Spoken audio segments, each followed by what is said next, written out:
Ô tendre plante de la nation, j'ai quelque chose à vous dire, pourvu que mon message ne soit pas oublié.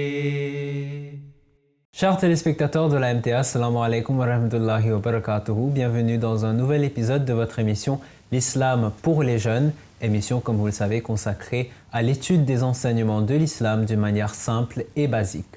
J'accueille avec moi sur le plateau de l'Islam pour les jeunes Tahir Ulash Saheb et Sajil Toju Saheb. Assalamu alaikum wa rahmatullahi wa barakatuhu. Wa alaykum salam wa rahmatullahi wa barakatuh. Alors, comme vous savez déjà, durant cet épisode, durant cette série d'émissions, nous expliquons un peu plusieurs aspects de la religion, de l'islam. Et dernièrement, nous étions arrivés sur le califat du Messie promis, alayhi salatu wassalam, le califat qui a suivi la mort de Hazrat Mirza Ghulam Ahmad, alayhi salatu wassalam. Alors, dans l'épisode précédent, nous avons parlé à propos du premier Khalifatul Masih Awwal, Hazrat Maulvi Hakim Nuruddin, raziyallahu ta'ala anhu. Et nous avions commencé à parler à propos du Muslih Maoud, le Khalifatul Masih Sani, Hazrat Mirza Bashiruddin Mahmoud Ahmad, raziyallahu ta'ala anhu. Nous avions terminé sur lui, mais nous n'avions pas complété la vie de Hazrat Mirza Bashiruddin Mahmoud Ahmad. Nous allons continuer sur sa vie dans cet épisode. Alors, Tahir Saheb, je me tourne vers vous. Parlez-nous un peu de l'enfance de Hazrat Mirza Bashiruddin Mahmoud Ahmad. Oui, Monsieur Saheb, il a reçu son éducation primaire dans une école de Qadian et ensuite dans l'école Talimul Islam School lorsqu'elle a commencé en 1898. Il n'a pas pu avoir de bons résultats dans ses études car il avait une mauvaise santé persistante. Sa carrière académique a pris fin en 1905 lorsqu'il échoue à l'examen de matriculation qui est l'équivalent de la 10e année scolaire. En 1903, à l'âge de 14 ans, il avait épousé Sayyida Mahmouda Begum Sahiba. Puis il a commencé à apprendre la traduction du Saint-Coran et les ahadiths de Hazrat Maulana Nuruddin Raza Talanhu. En outre, il a commencé son étude indépendante de religion, l'histoire, la littérature et divers d'autres sujets. Il est devenu un grand érudit et maîtrisait de nombreux sujets. Ainsi, la prophétie suivante du Messie promis alayhi salam concernant le Muslih Maoud s'est clairement accomplie en sa personne. La prophétie est comme suit: il sera extrêmement intelligent et compréhensif et sera doux de cœur et rempli de connaissances séculaires et spirituelles. D'accord, Jazakumullah Tahir Saheb. Alors maintenant, nous venons, après avoir expliqué un peu la personne de Hazrat Mirza Bashiruddin Mahmoud Ahmad, son califat. Alors il était le deuxième calife de la communauté Ahmadiyya. Comment, après la mort de Khalifatul Masih Awwal, Hazrat Maulvi Hakim Nuruddin, Sajid Saheb, parlez-nous de ce qui s'est passé après sa mort et de son élection comme calife. En effet, Massoud Saheb, comme on a dit dans les épisodes précédents, le premier calife, Al-Hajj Hakim Maulvi Nuruddin, est décédé malheureusement le 13 mars 1914. Ce fut un moment déterminant dans l'histoire de la Jamaat, parce que les membres étaient frappés d'un chagrin qui était vraiment immense par la mort du premier calife. Le 14 mars, tous les Ahmadis qui habitaient près et loin de la mosquée se sont réunis à la mosquée Nour. Après la prière de Hassan, il y avait au moins 2000 personnes. Il y avait le testament du premier calife qui avait été lu et contenait des conseils et des instructions détaillées pour la sélection de son successeur. Dès que la lecture du testament était terminée, tout le monde dans la foule a brusquement crié « Hazrat Mian Saheb », qui signifie Hazrat Mirza Bashiruddin Mahmoud Ahmad ou le Muslih Maoud, comme on le sait maintenant. Les gens étaient d'accord que Hazrat Mirza Bashiruddin Mahmoud Ahmad était pleinement qualifié pour devenir le prochain calife. À ce moment-là, les membres affluaient de toutes parts. On décrivait la scène comme si les anges d'Allah avaient rassemblé ses fervents adeptes pour qu'ils prennent le pacte d'allégeance. Hazrat Mirza Bashiruddin Mahmoud Ahmad semblait un peu réticent au début, mais il a cédé lorsque les membres l'ont exhorté à plusieurs reprises à prendre le bayat. Les membres qui n'ont pas pu s'approcher de Hazur ont étalé leur turban et ont placé leurs mains sur le dos des frères qui les précédaient tout en répétant les mots de la bayat. Après cela, Sajid Saheb, il y a eu une très longue prière chargée d'émotions suivi d'un discours passionné de Huzur radhiyallahu anhu. Il a déclaré dans son discours qu'il se considérait comme une personne humble, mais qu'Allah, le Tout-Puissant, dans son infinie sagesse, avait placé une lourde responsabilité sur ses épaules. Plaçant sa confiance en Allah, il a promis de s'acquitter de ses responsabilités de manière appropriée. Il a lancé un appel passionné aux membres pour qu'ils s'unissent et l'aident à défendre la bannière de l'Ahmadiyyat. Son discours a apporté un calme immédiat dans les cœurs des croyants. En effet, et lorsqu'il a été élu calife, bien sûr, il était très jeune. Après, on sait que dans l'histoire de la communauté, que lorsque Hazrat Mirza Bashiruddin Mahmoud Ahmad avait été élu calife, à ce moment-là, il y avait certaines personnes dans la communauté même qui n'étaient pas très d'accord, qui n'adhéraient pas à l'institution du califat. Et ces personnes-là voulaient mettre fin à cette institution. Tahir Saheb, parlez-nous un peu de ce qui s'est passé alors. Effectivement, il y avait un groupe d'opposants, petits mais influents, au sein de la communauté qui n'avaient pas accepté la bay'at.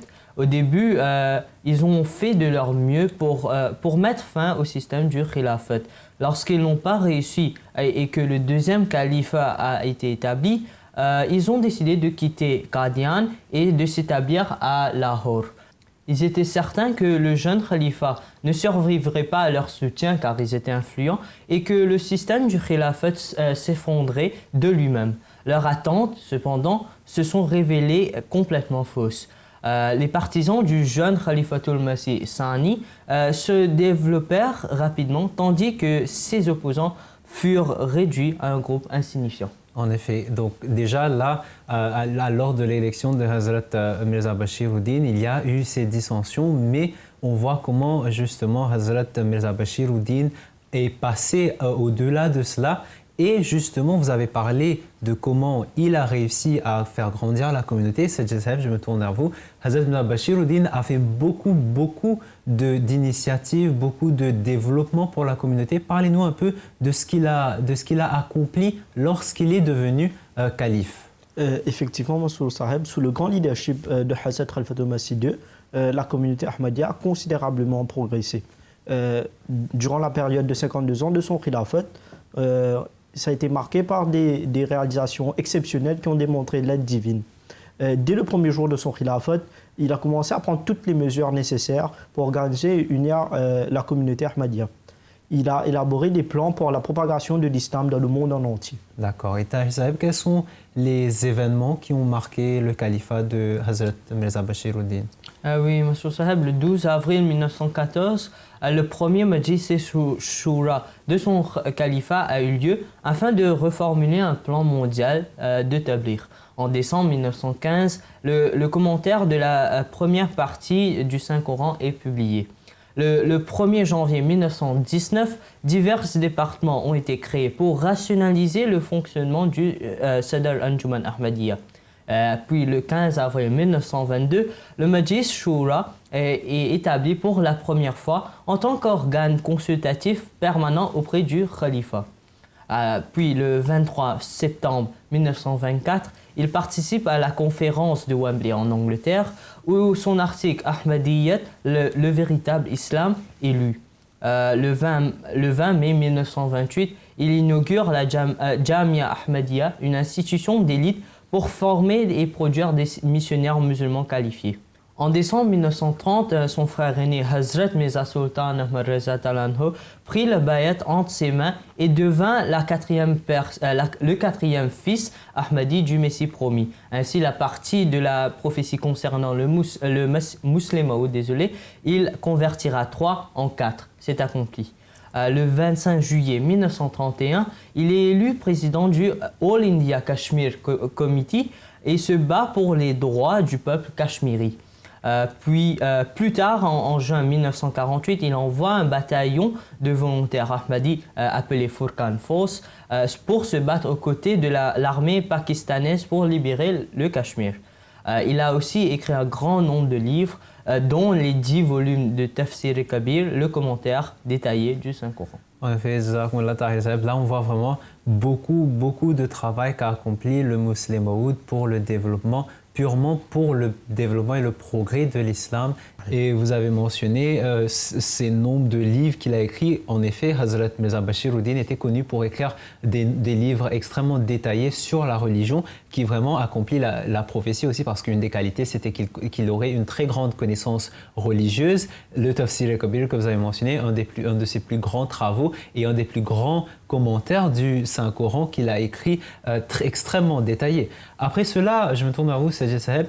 Hazrat Mirza Bashiruddin Mahmoud Ahmad a établi plusieurs missions au-delà de Qadian, parce qu'on parlait de le progrès de la communauté en dehors des bordures de Qadian, où il a établi la communauté dans le monde entier.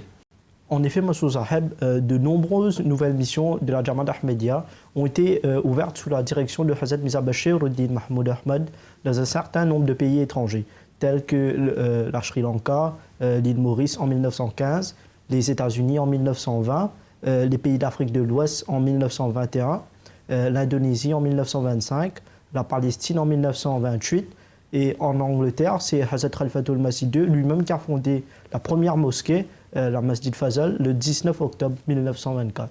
En effet, donc on voit comment Hazrat Mirza Bashiruddin a fait beaucoup d'efforts pour établir la communauté dans le monde en entier, plusieurs places jusqu'à arriver en Angleterre. Et Sajid Saheb, Hazrat Mirza Bashiruddin a aussi mis en place beaucoup de plans pour la collecte de fonds, la collecte d'argent pour financer le développement même de la communauté. L'un de ces plans, c'était la Tahriq al-Jadid, un grand plan qu'il a mis en place. En effet, Massoud Saheb, c'était afin d'intensifier le travail des missionnaires dans les pays étrangers qu'il a lancé le plan Tahriq al-Jadid dans le cadre de ce programme. Les Ahmadis étaient invités à mener une vie simple et à faire plus de sacrifices pour la cause de l'islam elle-même. Et il leur était également, conseillé de gagner plus d'argent et d'assurer une très bonne éducation pour leurs enfants. Grâce à ce nouveau projet, d'autres missions étrangères ont été ouvertes dans de nombreux autres pays, tels que l'Afrique de l'Est en 1934, le Japon en 1935, en Birmanie en 1938, la France en 1945, l'Espagne en 1946, la Hollande en 1947, la Suisse en 1948 et l'Allemagne de l'Ouest en 1949 et aussi le Danemark en 1956. Plus tard, un certain nombre de missions ont été ouvertes en Suède, en Norvège, aux Fidji et en Guyane. D'accord, donc en effet, le financement de ces plans aide vraiment à évoluer la communauté, à grandir grandement la communauté musulmane Ahmadiyya sous le califat de Hazrat Mirza Bashiruddin Mahmoud Ahmad. Alors on parle de la croissance de la communauté justement. Hazrat Mirza Bashiruddin a aussi vu l'importance de créer des organisations auxiliaires dans la communauté elle-même. Tahir Saheb, il a catégorisé les membres de la communauté par âge. Effectivement, dû à sa croissance, vous venez de dire, la communauté est divisée en différents groupes d'âge afin d'assurer une meilleure formation de tous les membres de la Jamaat. Premièrement, il y a la Lajna Imaïla pour les femmes âgées de plus de 15 ans, créée le 25 décembre 1922. Puis il y a la Nasiratul Ahmadiyya pour les filles âgées de 7 à 15 ans, créée en février 1939. Après, il y a le Majlis Ansarullah pour les hommes âgés de plus de 40 ans, fondé le 26 juillet 1940. Puis il y a Majlis Khuddamul Ahmadiyya pour les jeunes de plus de 15 ans jusqu'à l'âge de 40 ans, créé le 25 décembre 1938. Et puis, dernier, il y a Majlis Atfalul Ahmadiyya pour les garçons de l'âge entre 7 à 15 ans, établi le 26 juillet 1940. D'accord, Jazakumullah Tahir Saheb. Alors, j'aimerais juste revenir sur un point ici. On avait parlé dans l'épisode précédent dans un certain épisode précédent, de la fameuse prophétie du Muslim Maud. On connaît le réformateur promis que Hazrat Mirza Ghulam Ahmad avait fait cette revendication, qu'il avait reçu cette prophétie de Dieu. Et il avait eu Hazrat Mirza Bashiruddin Mahmoud Ahmad. À l'époque où on en parle, vous avez terminé sur 1940, Hazrat Mirza Bashiruddin n'avait pas encore fait la revendication d'être ce Muslim Maud, d'être ce fils dont parlait la prophétie. Sajid Saheb, c'est après, quelques années plus tard, que Hazrat Mirza Bashiruddin a vraiment dit que certainement je suis ce fils dont parle la prophétie de Mezarullah Mohammed.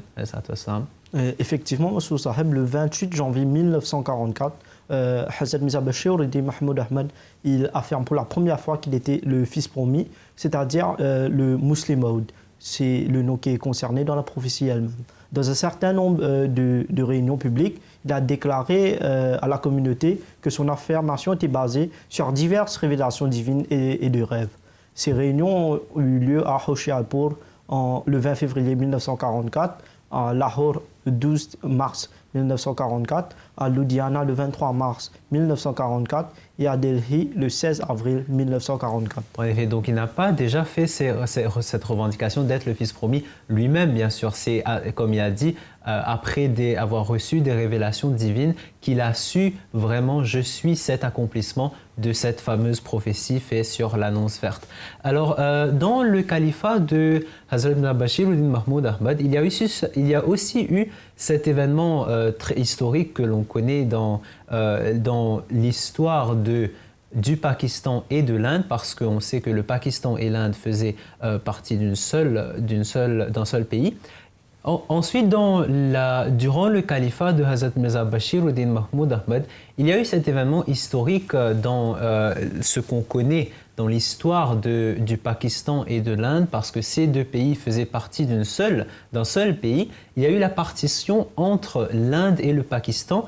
Et alors, qu'est-ce que le Muslim Maud a dû faire avec la communauté musulmane pour essayer de gérer un peu cette séparation? En effet, en août 1947, lorsque le Pakistan a été créé, Hazrat Khalifatul Masih Sani et les membres de la Jamaat ont quitté Qadian pour le Pakistan.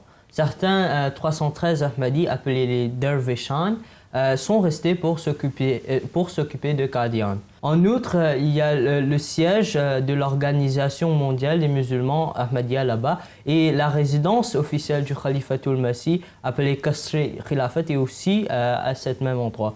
Il est intéressant de noter que le mot arabe Rabwa signifie une terre élevée et est mentionné dans le Saint-Coran, chapitre 23, verset 51, en référence à Jésus-Christ et à sa mère. En effet, et vous avez dit une chose assez intéressante ici, Tariq Saheb, que le markaz, c'est-à-dire le centre de la communauté musulmane Ahmadiyya, a dû shifter et a bougé vers Rabwa. Donc, Qadian, nous savons, se trouve en Inde aujourd'hui et Rabwa se trouve au Pakistan. Et Hazrat Mirza Bashir Eddin Mahmoud Ahmad a dû bouger ensemble avec les membres de la communauté pour aller à Rabwa et établir le centre. Nous savons que le centre bouge avec le calife, avec le califat. Tout le monde suit le calife du Messie promis. Tariq Sabi, il y a aussi un incident qui s'est passé lors de la vie de Hazrat Khalifatul Masih Sani, très intéressant, qui démontre un peu que l'opposition était très présente contre l'islam ahmadiyyat. On avait parlé de comment les gens n'avaient pas, il y avait beaucoup de gens qui n'avaient pas accepté Hazrat Masih Maud comme ce Messie promis. Ils le considéraient comme un mentor, Et il y a un incident intéressant pour montrer comment les gens voulaient exterminer la communauté, et ça s'est passé lors du califat de Hazrat Khalifatul Masih Sani. Effectivement, M. Saheb, le 10 mars 1954, Hazrat Khalifatul Masih Sani a survécu à un attentat contre sa vie, mais il a été gravement blessé au cou. Cela s'est passé à Masjid Mubarak à Rabwa à l'heure de la prière d'Asr. Dès qu'il s'est levé pour partir après la prière, un ennemi de l'Ahmadiyyat qui était venu à la mosquée avec l'intention de le tuer s'est avancé et a poignardé Huzur dans le côté de son cou par derrière. La blessure était profonde, mais Dieu le Tout-Puissant a sauvé la vie de Huzur. Plus tard, le 5 avril 1955, il a dû se rendre en Europe pour un traitement médical. D'accord. Et quand il était en Europe, Sajid Saheb, il a continué son travail, il a visité des missions. En effet, Masou Saheb, en Europe, Huzur restait très occupé avec les inspections des missions étrangères et le devoir de son bureau. Et il n'a donc pas pu récupérer à son maximum. Il est revenu à Rabwa le 25 septembre 1955. Il est à nouveau pleinement occupé par les lourdes responsabilités et les tâches de son bureau. En outre, il a terminé les rédactions du Tafsir et Sagir, c'est un court commentaire du Saint-Coran en 1957. En effet, et lorsqu'on parle de cela, on réalise à quel point Hazrat Muslim Maud travaillait vraiment beaucoup pour faire progresser, pour faire épanouir la communauté. Il tenait vraiment le progrès de la communauté, de son père à cœur. Et Tahir Saheb, il a tellement travaillé, il a travaillé jusqu'à son dernier souffle. Effectivement, M. Saheb, en raison de sa charge de travail extrêmement lourde et des séquelles de sa profonde blessure au cou, son état de santé s'est progressivement aggravé au fil des ans, et cela a duré pendant 7 ans.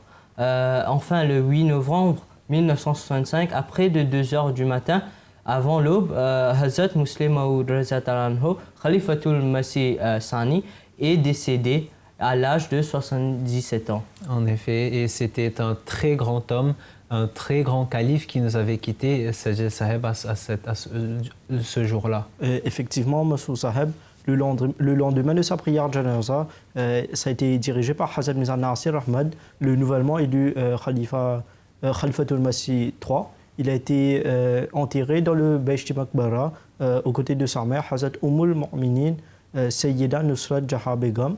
Et il possédait une combinaison unique de qualités, de leadership, génie de l'organisation, confiance en Dieu, le courage, les connaissances approfondies dans différents domaines. Et il fait aucun doute que son khilafat, qui a duré 52 ans, représente une période dorée dans l'histoire de l'Ahmadiyyat.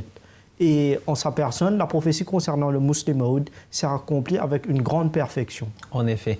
Donc après la mort de Hazrat Mirza Bashiruddin, vraiment on peut voir après toutes ces choses qu'il a accomplies, il a fait un travail extrêmement extraordinaire pour la communauté et il nous quitte avec une communauté qui est déjà solidifiée, qui va maintenant ne peut que continuer à progresser dans le monde.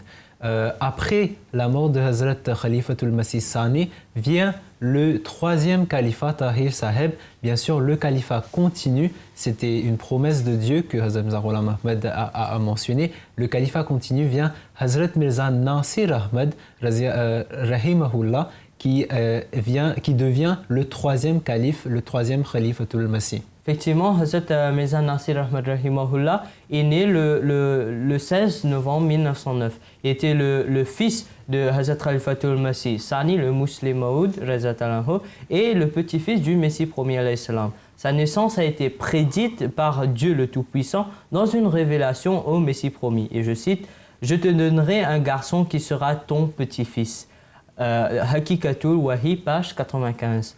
De même, son père, Hazrat Khalifatul Masih Sani Reza Talanho, a été informé par Dieu le Tout-Puissant qu'il serait donné un fils, et je cite, qui sera Nasir ou aide de la religion. En effet, et Hazrat Mirza Nasir Ahmad a reçu une éducation qui était assez bonne, Sajid Saheb. En effet, Massoud Saheb, Hazrat Mirza Nasir Ahmad est devenu un hafiz à l'âge de 13 ans. On peut voir que c'est assez jeune pour devenir hafiz lorsqu'il a terminé la mémorisation du Saint-Coran. En juillet 1929, il a obtenu le diplôme de Moulvi Fadil, ça veut dire c'est un érudit religieux de l'université du Punjab. En 1934, il est diplômé du Government College de Lahore. Il se marie en août 1934. Un mois plus tard, il quitte Qadian pour l'Angleterre pour ses études supérieures.